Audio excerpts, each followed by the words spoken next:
Hello everyone, welcome back to the Legal Explorer. This is Advocate Romana. Today we are talking about an important and sensitive topic. See, can a Muslim woman end her marriage without her husband's permission? Yes or no? This question is now before the Supreme Court of India.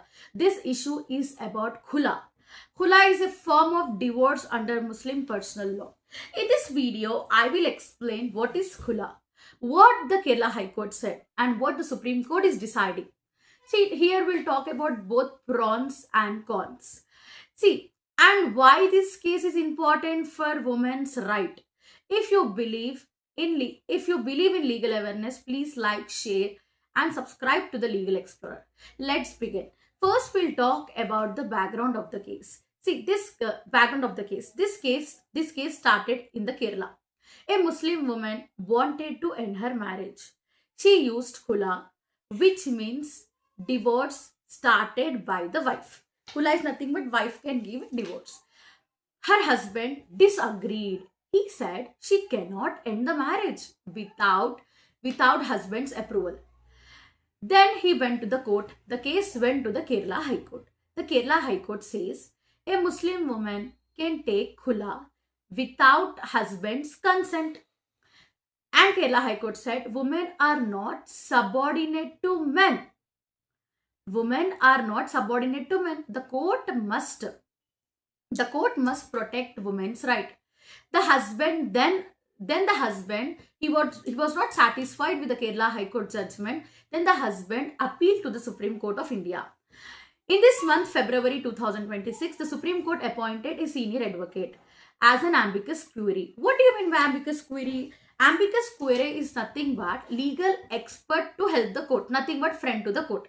He is a legal expert to the court to help in the particular matter. So the final hearing is expected soon. Now the big question is, does a Muslim woman needed her husband's permission for khula? See, first of all, what is khula? Let's discuss what is khula. See, in Islam, marriage is considered as a contract. In Islam, marriage is a contract. Men have the right to divorce the wife through talaq. Women have the right to leave a husband through khula. So what happens in khula? The wife says she wants to end the marriage, and the wife should agree to return the meher. Meher is nothing but dower amount, which is given during the marriage. So the wife says she want to end the marriage, and the wife should agree to return the meher, nothing but dower amount, which is given during the marriage. There should be an attempt for reconciliation. After that, the marriage can be ended. Some traditional views says that husband must agree. But many modern Islamic scholars says khula is a woman's independent right.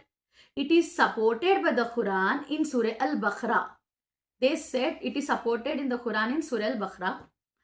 In India, Muslim personal law is not fully written in one single code. Courts interpret religious law and the Dissolution of Muslim Marriage Act 1939. So the debate is very simple.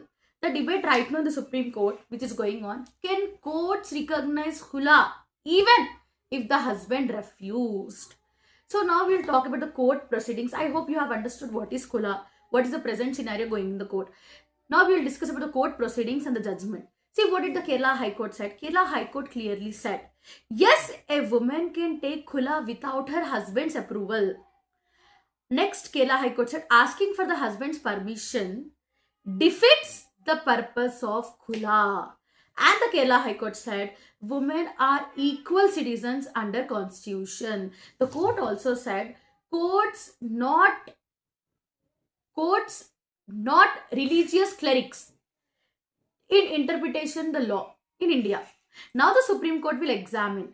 Article 14 says what? Right to equality. The men is having an equality through talaq. Women should also have an equality through khula. So Article 14, right to equality. Article 21, right to dignity and personal liberty. This case is very important.